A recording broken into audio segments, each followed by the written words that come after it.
Bonjour, je suis ton enseignante, Madame Amélie. J'ai fait cette capsule éducative pour toi, oui toi, mon élève passionné d'univers social. Comme tu es passionné d'univers social, je sais que tu rêves de mieux comprendre la société canadienne en Nouvelle-France vers 1745. Donc, pour mieux t'aider à comprendre, je ferai des comparaisons avec la société que tu connais déjà bien, la société canadienne de 1645. Es-tu prêt à commencer? Es-tu prêt à entrer dans le vif du sujet? Car moi je le suis. Allons-y! Tout d'abord, il faut se souvenir que la société canadienne en 1145 n'est pas beaucoup développée. Il y a très peu d'habitants et ils habitent majoritairement autour des postes de traite de fourrure, soit à Montréal, à Trois-Rivières ou à Québec. De plus, la plupart des habitants sont nés en France. Ces Français devront s'adapter au mode de vie canadien et surtout au climat. La colonie existe presque uniquement pour l'économie, donc la traite de fourrure, car la France souhaite s'enrichir et diversifier ses industries. C'est ce qu'on appelle une colonie comptoir. Lorsqu'on parle de la politique en 1645 en Nouvelle-France, nous parlons de l'époque des compagnies.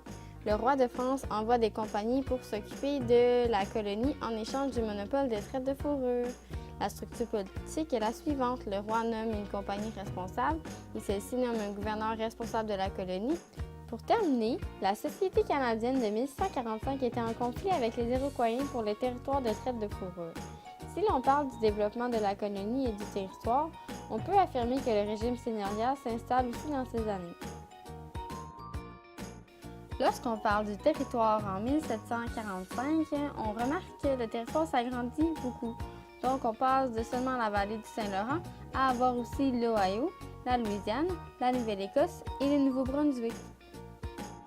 Cette expansion est due au fait que la fourrure se raréfie et que les colons continuent d'explorer le territoire pour trouver un chemin vers l'Asie. Malgré les nouveaux territoires possédés, le territoire occupé reste la vallée du Saint-Laurent avec le développement des seigneuries. Le nombre approximatif d'habitants passe à 55 000. Ils sont majoritairement nés en Nouvelle-France, alors on parle d'une nouvelle génération. Le peuplement est en hausse dans la colonie en raison de l'arrivée des filles du roi et des troupes de Carignan-Sallières. Les habitants de la Nouvelle-France parlent le français et développent un nouveau sentiment d'appartenance. La religion fait de plus en plus partie du quotidien des habitants. Les rituels et les fêtes religieuses se multiplient. En 1745, l'agriculture se développe et les habitants de la Nouvelle-France récoltent les fruits des forêts et profitent de nouveaux produits des animaux d'élevage. Ils ajoutent même les poissons à leur alimentation. Ils ont une alimentation variée qui est constituée de légumes, de fruits, de pain, de poissons, d'œufs et même de viande. Dans le secteur économique, il y a de nombreux changements. L'industrie de la pêche se développe car la demande de la France est grandissante. De plus, en raison du Vendredi saint, les habitants de la Nouvelle-France adoptent aussi cet aliment. On passe d'une agriculture de subsistance à l'exportation des surplus alimentaires. Dans le secteur économique, il y a aussi de nouveaux métiers dans les villes, par exemple les menuisiers et les charpentiers. L'économie se diversifie car les Canadiens peuvent faire des échanges et acheter des biens étrangers provenant de la France ou des Antilles.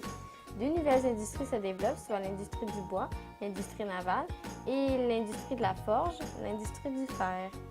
L'organisation politique change car plus il y a de population, plus il est important d'être structuré pour mieux diriger la colonie. Après le roi, il y a le ministre de la Marine de la France qui s'occupe des colonies. Ce ministre dicte les instructions au gouverneur et à l'intendant.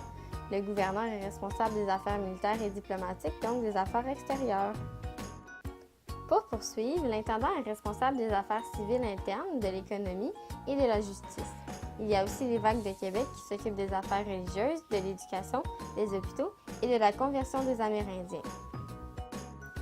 Entre les années 1145 et 1745, il y aura la création du Conseil souverain qui est la Cour de justice supérieure de la colonie. Bref, l'organisation politique de la Nouvelle-France à cette époque est donc appelée une monarchie car tout le pouvoir vient du roi de France, il choisit et il donne les directives à ses représentants. Pour conclure, la société canadienne en Nouvelle-France de 1745 change sur tous les aspects. L'augmentation de la population, la création de seigneuries et l'organisation politique ont été importants pour l'évolution de la colonie. On peut maintenant décrire celle-ci comme une colonie de peuplement.